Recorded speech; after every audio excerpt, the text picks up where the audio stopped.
आदाब, कैसे हैं नाज़रीन? उम्मीद है अच्छे होंगे। अल्लाह ताला आपको बहुत अच्छा रखे, अपने हिफ्ज़ व अमान में रखे। आज भी दो मौज़ूआत हैं। एक तो सदर ट्रंप का दौरा मुकम्मल हुआ। सदर ट्रंप ने मलफूफ अंदाज में चीन को धमकियां दी। वो धमकियां किस इशू पर दी? ईरान के हवाले से क्या सूरत हाल चल रही है? ईरान के बारे में सदर ट्रंप ने क्या कहा? ईरानी वज़ीर ख़ारजा अब्बास अराग़ची ने क्या कहा? और भारत को ईरान ने क्या वार्निंग दी है, इस पर बात करेंगे। उसके साथ साथ 28वीं तरमीम का मामला है। वो एक कुंवर दिलशाद साहब होते हैं, एक जमाने में बहुत लोगों के जो है ना वो मिन्नतें करते थे कि मुझे ARY का प्रेसिडेंट लगवा दे। तो वो उन्होंने उनकी एक गुफ्तगू भी सामने आई है, वो पुरानी गुफ्तगू है, लेकिन उसमें उन्होंने कुछ गलत बयानी की है। उस हवाले से बात करेंगे। 28वीं तरमीम के हवाले से बात करेंगे कि क्या 28वीं तरमीम मुमकिन है या नहीं, 28वीं तरमीम में क्या मामला हैं, उस पर फिर अगले नशिस्त में बात करेंगे। तो नाज़रीन, अब आ जाते हैं अमरीकी सदर के दौरा चीन पर, क्योंकि ये दुनिया की बड़ी डेवलपमेंट है। दुनिया के दो बड़े ममालिक के सरबराहान जो है वो मिले, और जो इसमें एक बड़ा ब्रेक थ्रू सामने आया है वो ये है कि ईरान, माफ कीजिएगा, चीन अमेरिका से अरबों डॉलर का सोयाबीन खरीदेगा। ये एक तो इस दौरे का नेट रिजल्ट ये है, यानी चीन अमेरिका से सोयाबीन खरीदेगा और बस। और अमेरिका बेसिकली तो चीन का ये जो फैसला है सोयाबीन खरीदने का, ये मैंने गुज़िश्ता रोज भी ये बात की थी कि अमेरिकी मईशत को सहारा देने के लिए है। ये चीन की मेहरबानी है एक तरह से, और इसलिए कि पूरी दुनिया में ये किसी को भी वारा नहीं खाता कि अमेरिकी मईशत एकदम से धड़ाम से नीचे आ जाए। उसकी अपनी इम्प्लीकेशंस है, उन इम्प्लीकेशंस पर बाद में बात करेंगे। लेकिन ये एक बड़ा इंपॉर्टेंट फैक्टर है कि अमरीकी मईशत को सहारा देगा चीन, इसलिए कि अगर अमरीकी मईशत में कोई बड़ी खराबी आती है या अमरीकी मईशत बुरी तरह से तबाह होती है तो उसके आलमी मंजरनामे पर बहुत ही मनफी असर मुरतब होंगे। एक तो ये, लेकिन चीन और अमरीका के दरमियान बदएतमादी भी बाकी है। ये बदएतमादी ये क्यों बाकी है? दौरा तो बड़ा कामयाब लगता है, बड़ा जबरदस्त इस्तकबाल हुआ, चीनी सदर से उनकी मुलाकात हुई, फिर उनके आज भी गुफ्तगू हुई, और चीनी सदर ने बड़ी पेशकश भी की। अमेरिका और ईरान शराकतदार, अमेरिका और चीन शराकतदार बनने की बात कर रहे हैं। लेकिन इंपॉर्टेंट बात यह है कि अमेरिकी जब चाइनीज सरजमीन पर उतरे तो उनके पास गैजेट्स कौन से थे? नॉर्मली ये होता है कि आप अपने जो है बड़े फोन वगैरह जो है अपने साथ रखते हैं, जिनसे आप व्हाट्सएप भी इस्तेमाल करते हैं, आप फ़ोन भी करते हैं, सब कुछ चीज़ें कर रहे होते हैं, दीगर इलेक्ट्रॉनिक गैजेट्स भी आप यूज़ करते हैं। लेकिन अमरीकी सदर के दौरे के अख्ताम पर जब जहाज में लोग बैठ चुके थे तो गुडविन नामी एक शख्सियत ने जो है वो ट्वीट कर दिया, वो वफ्द का हिस्सा थे। उन्होंने कहा कि हम अपने बर्नर फोन लाए थे और जो भी दीगर गैजेट्स हैं वो हमें यह खदशा था कि जासूसी ना हो जाए, हमारे सिस्टम को हैक ना कर लिया जाए, लिहाजा हम उनको डस्टबिन में डाल रहे हैं। यानी वो डस्टबिन भी अमेरिकन जहाज के अंदर ही रहेगी और अमेरिका जाकर उसको साफ किया जाएगा। ये बदएतमादी का लेवल था अमेरिकनों का। चीनी कंपनियों के साथ वायदों के लिए 12 बड़ी कंपनियां आई थी, एलोन मस्क भी उसमें आए थे और भी कंपनियों के लोग आए थे, लेकिन उस तरह के कोई बड़े वायदे होते हुए अभी दिखाई ना दिए। उसकी तफसीलात बाद में आ जाएगी अगर कुछ हुआ होगा। लेकिन मेरे नज़दीक ये दौरा, एक तो इस मौके पर ये दौरा इम्पॉर्टेंट था, बहुत इम्पॉर्टेंट था, लेकिन ये इसमें ज़्यादा पुरतपाक इस्तकबाल हो सकता था, ज़्यादा नतीजा खेज ये दौरा हो सकता था अगर अमेरिका और ईरान का मुआहदा हो जाता। ये मेरी अंडरस्टैंडिंग है, मैंने कई लोगों से इसके ऊपर बात की। उसमें जहाँ मुआहदा नहीं हुआ वहाँ अगर अमेरिका का कसूर है तो ईरान भी उसका किसी हद तक जिम्मेदार है, और अगर ईरान का कसूर है तो अमेरिका भी जिम्मेदार है। इसलिए कि बहरहाल ईरान की एक शिकायत तो दुरुस्त है कि अमेरिका ने बारहा वादा खिलाफी की। ये जब मुज़ाकरात हो रहे थे तो इस दरमियान में भी जो है वो एक मौके पर अटैक किया गया, और उसमें ये कहा जा रहा है कि ईरान ये कहता है कि अमेरिका भी शामिल था, और इसराइल ने वो किया था जो है हमला। अब जब सूरत ऐसी हो तो फिर ये सिचुएशन इसी तरह से डेवलप होती है। गुज़िश्ता रोज हमने बताया था कि मुलाकात पे ये तय पाया है कि जो है वो आपदा हुर्मुज़ खुली रखी जाएगी। आज इस हवाले से कुछ और डेवलपमेंट्स भी है, उस पर आगे चलकर बात करते हैं। लेकिन अमरीकी सदर ने जब अपना दौरा मुकम्मल कर रहे थे तो जाते हुए जो है वो अमरीकी मीडिया से अपने जहाज में बात की, जो दिखाई भी गई पाकिस्तानी चैनल्स पर। उन्होंने एक तो मलफूफ अंदाज में धमकियां दी है मेरे नजदीक। उन्होंने कहा कि ताइवान के मामले पर कोई बात नहीं हुई, हम ताइवान को असला बेच भी सकते हैं और नहीं भी बेच सकते। यानी ये चीन के ऊपर, ताइवान जो है वो चीन के लिए एक लाइफ लाइन का मामला है, एक इंतहाई सेंसिटिव मामला है।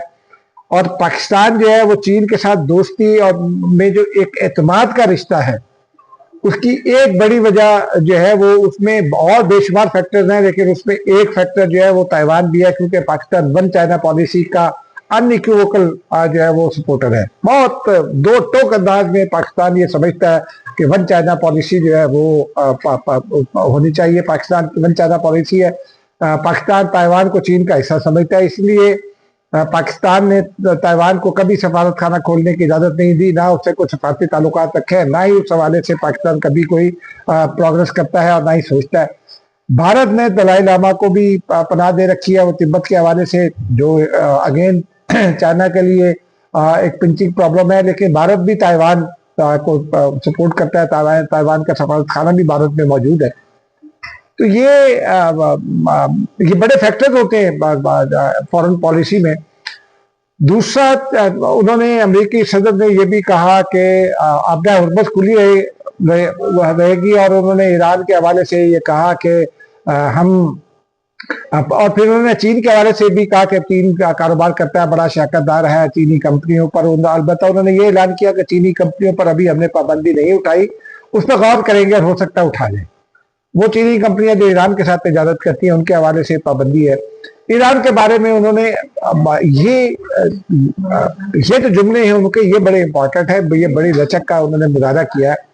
उन्होंने कहा कि एक तो उम्मीद ये है कि अमेरिका जो है वो ईरान के रिएक्टर्स की जो न्यूक्लियर डस्ट है वो साफ कर देगा।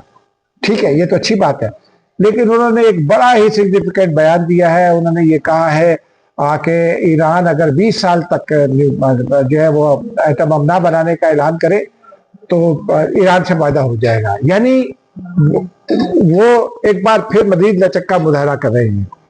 इससे फायदा उठाना चाहिए, क्योंकि अमेरिका जैसी कुव्वत अगर इस दायरे पर आ जाती है तो इसका मतलब यह है कि वो चाहता है कि बात आगे बढ़े, मामला तय हो जाए। उन्होंने साथ ये भी कहा कि ईरान पर हमले रोकने के हवाले से और हमला हुर्मुज़ के हवाले से और कई ममालिक ने भी बात की हमसे। पाकिस्तान की उन्होंने खास तौर पर तारीफ की, हस्ब मामूल उन्होंने फील्ड मार्शल की भी तारीफ की, उन्होंने प्राइम मिनिस्टर ऑफ पाकिस्तान की भी एक बार फिर तारीफ की, और ये इंडिया दिया कि मुज़ाकरात जारी हैं। ये बड़ी डेवलपमेंट है और हौसला अफजा डेवलपमेंट है, क्योंकि उन्होंने ये नहीं कहा कि उन्होंने कोई डेडलाइन नहीं दी ईरान को, उन्होंने कोई हमले करने की बात नहीं की। ये बड़ी सिग्निफिकेंट बात है कि उनके रवैये में एक बार फिर बड़ी ही सिग्निफिकेंट जो है ना वो लचक है। ये बहुत इंपॉर्टेंट बात है।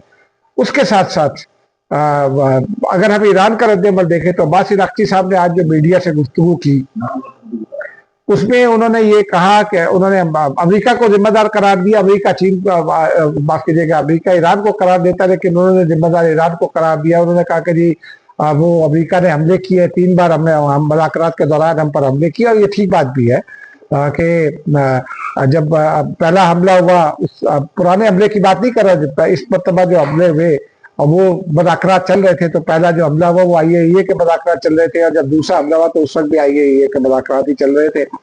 उस दरमियान में ये सब कुछ हो गया। उससे पहले जब इसराइल ने हमला किया उस वक्त भी मुज़ाकरात चल रहे थे।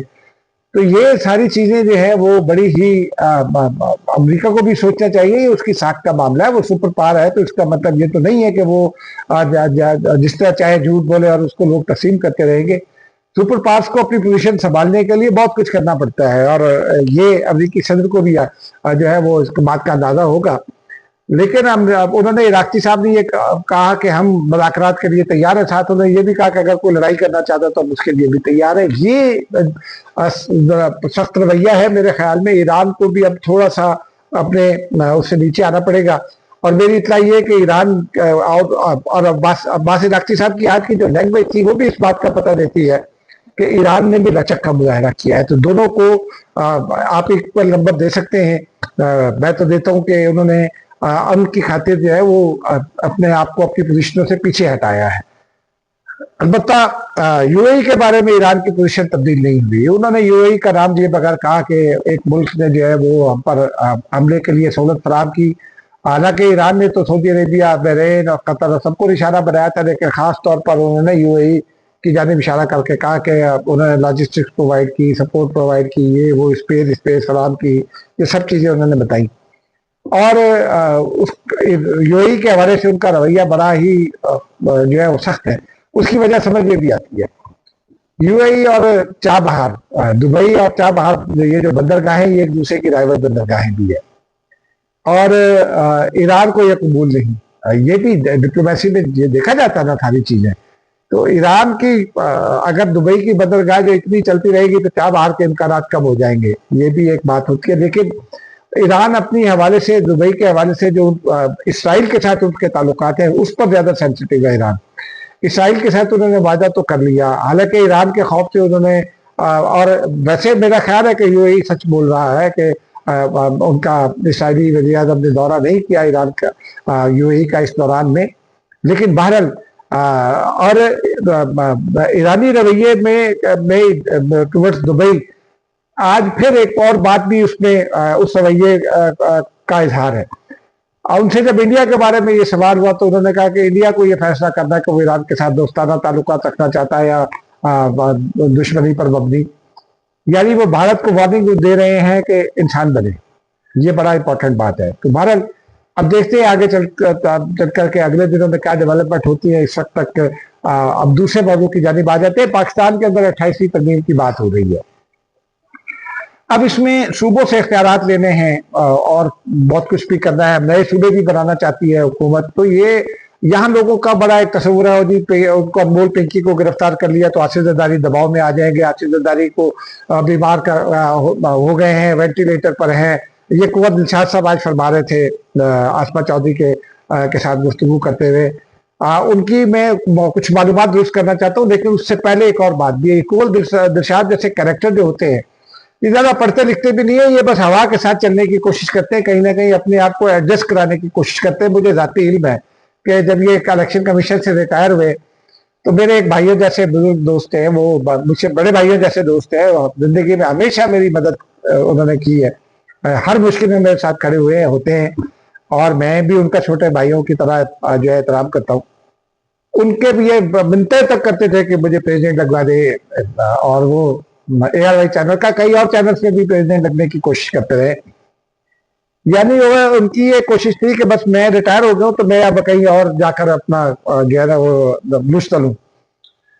उन्होंने एक हवाला दिया प्रेसिडेंसी का, एक मुकदमे का, जो कहते हैं कि जी वो सदर के तौर पर इजलास करते थे। तो आइन में बिल्कुल सदर पर यह कोई पाबंदी वाजे नहीं है कि सदर सियासी एक्टिविटी नहीं कर सकता। बाद में तो आरिफ अलवी ने बहुत की है सियासी एक्टिविटी। उस वक्त उनके खिलाफ केस चला गया। बंदियाल साहब जो है वो लाहौर हाई कोर्ट के चेयरमैन वो थे, चीफ जस्टिस थे। उन्हीं की सरबराही में जस्टिस एजाज चौधरी गालबन उस बेंच की सरबराही कर रहे थे जिसमें ये केस चला। और मैं एक फेडरल सेक्रेटरी थे, हमारे दोस्त थे, रिटायर हो गए, गालबन बाहर चले गए। मैं उनके पास बैठा था तो एक जज साहब का फोन आ गया और उन्होंने उनसे पूछा कि यार वो समझ नहीं आ रही, आसिफ जरदारी साहब को रोकता है सदारती एक्टिविटी से, तो कैसे रोकें। तो उन्होंने उनको बताया, उन्होंने कहा कि जी वो सर्विस ऑफ पाकिस्तान वाली शिक देखें, उसी सिर्फ वही एक मामला जिसमें रोका जा सकता है, क्योंकि सर्विस ऑफ पाकिस्तान जो है वो प्रेसिडेंट के नीचे आती है और प्रेसिडेंट ने सर्विस ऑफ पाकिस्तान को रेगुलेट करना होता है। और यानी एक तरह से उसका हिस्सा भी होता है, गवर्नर उसका हिस्सा नहीं होते। उसी की बुनियाद पर उसको रोका गया। उसमें कोई आईनी और कानूनी पाबंदी नहीं थी। एक बात तो ये है। दूसरा ये है कि उन्होंने कहा जी वेंटिलेटर पर तो ये बहुत ही नामुनासिब अल्फाज है, तबीयत किसी की भी खराब हो सकती है। अब आते हैं 28वीं तरमीम की जानी। वो उनका ये ख्याल है कि जनाब ये इस वक्त आइन जो है ना वो उसकी तो कोई हैसियत ही नहीं है, तो एक साहब आएंगे यूं करके छोटा लाएंगे वो सब कुछ करा लेंगे, ऐसा नहीं हो सकता। 28वीं तरमीम में क्या है इस पर तो कल बात करेंगे, लेकिन अब इस वक्त पोजिशन ये है कि पीपल्स पार्टी उस तरमीम की, जिसको 18वीं तरमीम कहते हैं, माफिज अपने आप को कहती है, आइन का माफिज भी कहती है, खालिक भी है। पीपल्स पार्टी सेंसिटिव है इस मामले में। बलूचिस्तान के भी बहुत सारे कंसर्न है, खैबर पख्तूनख्वा के भी बहुत सारे कंसर्न है, ये सूबों के इख्तियारात के हवाले से, तो वो इख्तियारात कैसे वापस करेंगे। अच्छा, अब उसके लिए जरूरी है कि अगर नया इंतजामी यूनिट बना है तो सूबों से पहले करारदाद आनी है। एनएफसी के हवाले से ये वो कहते हैं वो जी एनएफसी को यूं हो जाएगा, एनएफसी को जाना पड़ेगा, ले जाना पड़ेगा काउंसिल ऑफ कॉमन इंटरेस्ट में। काउंसिल ऑफ कॉमन इंटरेस्ट में 4 सूबे हैं और वफाक है, ठीक है जी। तो वफाक और पंजाब मिलकर 2 बन जाते हैं, बाकी 3 सूबे खिलाफ हैं, तो काउंसिल ऑफ कॉमन इंटरेस्ट में फैसला कैसे होगा। 15 आइटम्स हैं कंकरेंट लिस्ट में जो ऐसे हैं जिन पर जो मुशावरत के लिए आपको काउंसिल ऑफ कॉमन इंटरेस्ट में जाना पड़ता है, और जिसमें फाइनेंस के मामला हैं, ये डिविजिबल पूल का मामला है, यानी ये जो वसाइल की तकसीम है इसका मामला भी है, और फिर रिसोर्सेज है, नेचुरल रिसोर्सेज, उनके मामला थे। तो ये आप काउंसिल ऑफ कॉमन इंटरेस्ट में जाए बगैर इनको हल नहीं कर सकते। Council of common interest